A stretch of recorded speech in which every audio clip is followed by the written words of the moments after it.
They say weddings reveal the truth, not in vows or speeches, but in the cracks they try to cover. I found that out the day I walked into my sister's wedding alone and left without her having a husband. From the outside, it was picturesque. The kind of day people scroll past on social media with envy: blue skies, pale flowers, and too much champagne. But beneath all the gloss was a quiet cruelty only I seemed to notice, until it screamed so loud no one could ignore it anymore. My name is Morgan Lane, 34, a communications director living in Seattle. And yes, I arrived alone at my younger sister Isabel's wedding in coastal Monterey, California. I wore a slate blue satin dress I used to love. That day, it felt like armor I didn't believe in anymore. No ring, no child clinging to my arm, no +1, just me, and the judgment in everyone's eyes. They didn't need to say a word. I saw it in the glances, curious, condescending. A smile that didn't reach their eyes here, a sigh from my aunt there. I felt like a guest at my own humiliation. Even my mother gave me that same sugar-coated stare she reserved for things she disapproved of but couldn't change. My seat was shoved at the far edge of the aisle, between my cousin who wouldn't stop showing off her new baby and my great-uncle who reeked of cigar smoke and old regret. Isabel looked like a dream, floating down the aisle in ivory lace. Her fiancé, Carter, stood tall, looking polished and perfect. I'd met him dozens of times, but something about him always struck me as rehearsed. And that day he seemed too calm, too aware of every camera, every smile. I'd been feeling that nagging pull in my gut for weeks, but I told myself to let it go. Not my wedding, not my business. Then came the part that split something in me. My father stepped up for the toast, his voice full of pride as he praised Isabel. "So graceful, so kind, so loved," he said, beaming. Then he paused. His eyes found mine in the crowd. "And our other daughter, Morgan, our explorer, our free thinker. May she one day find someone who sees the good in her, the way Carter sees it in Isabel." A light chuckle, that kind that tries to make a jab sound like affection. I smiled, lips pressed tight. I'd led teams through crises, launched major campaigns, spoken on panels across the world. But here, I was just the single one, the outsider, the one they couldn't quite figure out how to frame. After the vows and rings and a sea of camera flashes, the crowd spilled into the reception hall. I kept to myself, sipping dry champagne and pretending I didn't see people whisper when I walked by. Aunt Marlene leaned in close, smelling of lavender and smugness. "You know, you're stunning, dear. If only you weren't so focused on your career." I choked down the urge to snap. That's when I saw it. Carter, the perfect groom, leaned into the ear of the maid of honor, Juliet Ramsey. She was stunning in that manufactured Instagram way. I'd gone to high school with her. We weren't friends, but I remembered her well, especially her track record. He whispered. She laughed. He brushed a hand across her back. To most, it looked like nothing, but to me, it felt like something, and not for the first time. Weeks ago, I'd received a strange text from an unknown number. "Watch the groom. Not everything golden is clean." I'd laughed it off, thought it was a joke, a prank. But that night, it haunted me. I tried to push it down. Maybe I was being dramatic. Maybe it was just nerves. But then Isabel's voice cut through the music, light and airy, as she changed into her second dress. "Morgan," she smiled, arms open. "So glad you made it." I told her, of course, anything for her. She asked, "Still riding solo?" with a tilt of her head, feigned innocence etched into her tone. "Just me," I said. "No one brave enough to come along tonight." She laughed. But her eyes flicked behind me, scanning, as if hoping someone would be there to save me from my solitude. The urge to scream rose in my throat. Instead, I excused myself and fled to the bathroom. In front of the mirror, I saw a woman not broken, but frayed. I didn't envy Isabel, I didn't want Carter, but I did want the fantasy to stop being worshipped when I knew it was hollow. That's when the second warning came. I checked my phone. A voicemail from a blocked number, static at first, then a voice.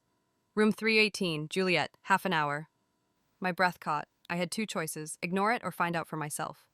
My heels clicked through the corridor like a countdown.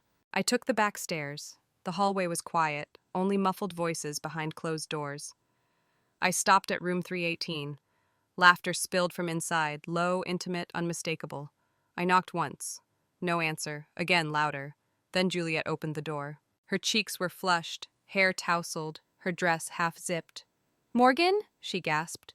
"What are you—" My eyes locked on Carter behind her, shirt unbuttoned, belt unfastened, expression frozen. No one spoke. No one had to. I didn't raise my voice. I didn't cry. I simply reached into my clutch and pulled out my phone. A few days earlier, I had installed a passive voice recorder for work meetings. I'd forgotten to disable it. By some twist of fate, it had been running for hours. I tapped the screen. The last 30 minutes played back, whispers, moans, Carter's voice. No one can ever find out. Juliet's reply, just one last time. I turned on my heel and walked out. The hallway felt colder than before. As I made my way back down, every step seemed louder, heavier. I wasn't shaking from what I'd seen. No, I was trembling from what I knew had to come next. Some people carry truth like a burden. That day, I wore it like armor. The reception hall was humming with laughter, music, and the clinking of glasses. Guests were dancing, smiling, oblivious. I felt like I'd stepped into a different world entirely, one where lies dressed in white gowns and drank champagne. But I wasn't ready to drop the bomb just yet, not without being certain the fallout wouldn't consume me alone. I scanned the room for someone, anyone I could trust. That's when I spotted him, Kyle. A college friend turned audio technician who happened to be working the wedding. He was by the projection booth near the bar, nursing a soda and scrolling through his phone. I walked up to him like a woman possessed. His eyes widened when I explained. He hesitated, asked me if I was sure. I nodded without blinking. He said he could play the audio clip during the speeches. Just the audio, no visuals, no names. Let the words speak for themselves. I had a choice. I could have pulled Isabel aside, told her everything quietly, away from the flashing cameras and prying eyes. Maybe she'd believe me, maybe she wouldn't. But after years of being dismissed, being pitied, being told I was too cold, too independent, too much, I was done whispering.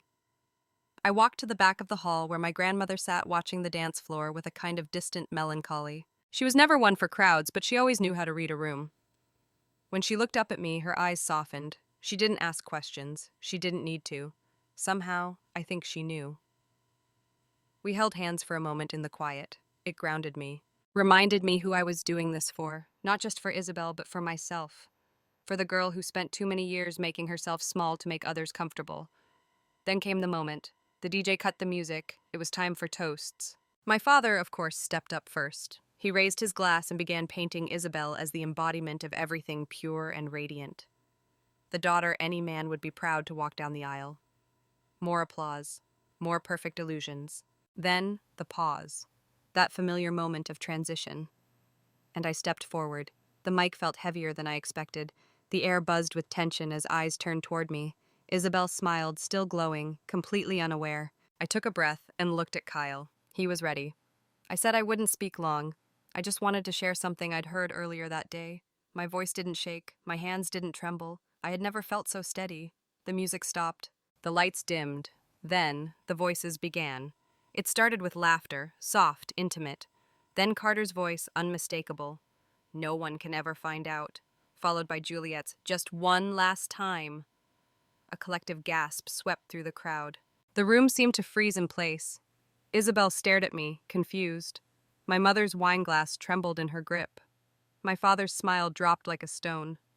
And Carter, he sprang to his feet, red-faced, sputtering denials. He shouted that it was taken out of context, that it wasn't what it sounded like, that I was jealous, bitter, alone. But he knew it was over. People started recording on their phones. Whispers turned into murmurs. My aunt dropped her fork. Juliet tried to slip away, but someone blocked her path. Isabel's childhood friend, Camille, who had always been sharper than she let on. I walked over to my sister slowly. Her face had gone pale, her eyes wide, unblinking. Her veil trembled on her shoulders like it no longer belonged. I knelt in front of her and told her I wasn't sorry, that I should have done it sooner, that I couldn't let her marry a lie just to keep up appearances. For a moment I thought she would scream, or slap me, or crumble, but she stood, silent, shaking, and then she removed her veil piece by piece like shedding someone else's story. She turned to Carter, calm now, asked for the ring. He froze. Refused at first, then, quietly, he handed it to her. She held it between her fingers for a second, then dropped it in her untouched champagne glass. The clink echoed like a sentence. People didn't clap, not yet. They didn't cheer. Most were still stunned. Some were angry, but no one stopped it. Because they all knew what I did. The fairy tale was over. My mother hissed that I'd ruined the family, but Isabel interrupted her, said I'd saved her. Her voice was cracked, but clear. My father sat down without another word. All the power drained from him like someone had pulled the plug on a puppet. And I, after years of being overlooked, talked over, diminished, I stood tall and walked toward the exit. Before I reached the door, someone caught up to me. The next morning felt heavier than the aftermath of a funeral.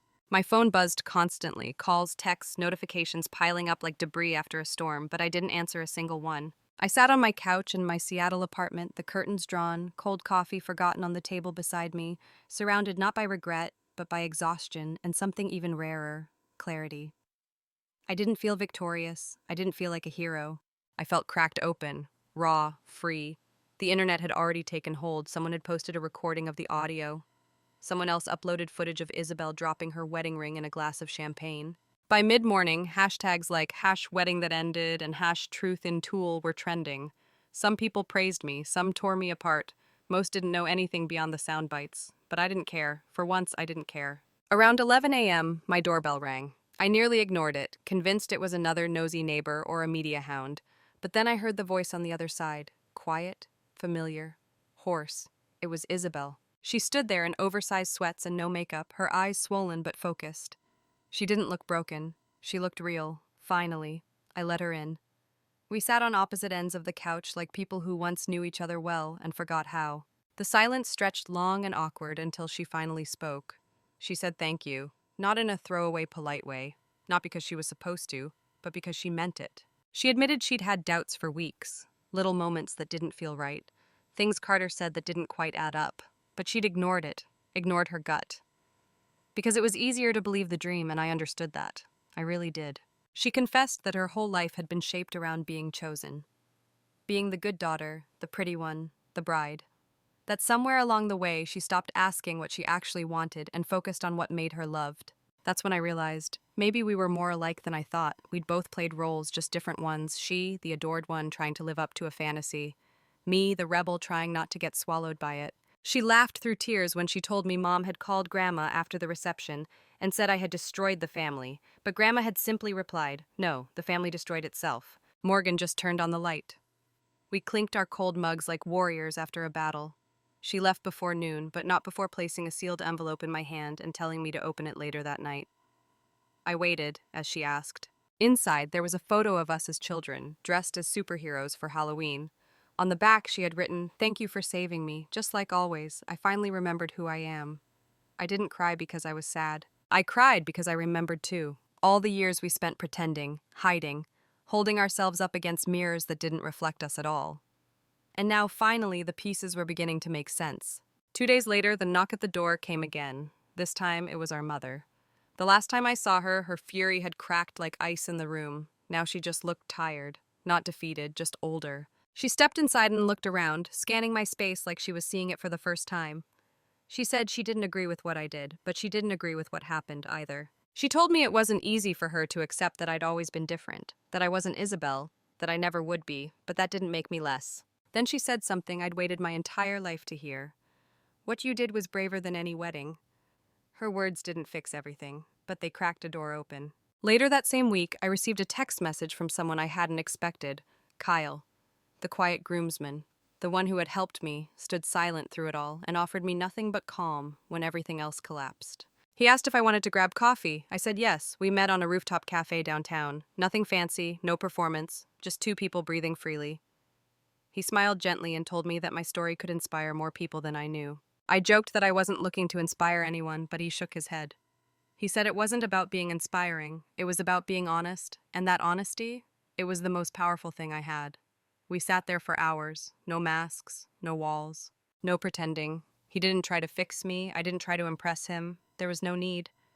For the first time in a long while, I felt seen, not because of who I used to be or who I failed to become, but because of exactly who I was. 6 months have passed since I walked out of that ballroom, past the stares, the silence, and the disbelief. Since I dropped a truth no one wanted to hear, but no one could ignore. Since I chose honesty over peace and lost a sister's fairy tale to help her find her reality. Today, I'm sitting at a little cafe in Pike Place Market. The smell of sourdough and cinnamon hangs in the air. Tourists chatter outside. I've been staring at the same page in my book for 20 minutes, but I'm not really reading. I'm waiting. He's late. But not the kind of late that annoys me. The kind that gives me time to appreciate where I am and how far I've come. When he finally appears, I know instantly it was worth the wait. Kyle, no longer just the groomsman with sad eyes and steady hands, but now someone who shows up, stays present, and listens without fixing. He brings me a small bouquet of wildflowers, tucked in one hand like it was the most natural thing in the world. We talk for hours, sometimes about nothing, sometimes about everything. There's no drama, no masks, no version of me I'm trying to sell. Just the woman I became when I stopped pretending. It's not a love story written in sparks and obsession. It's one carved slowly, patiently, with space for truth and silence.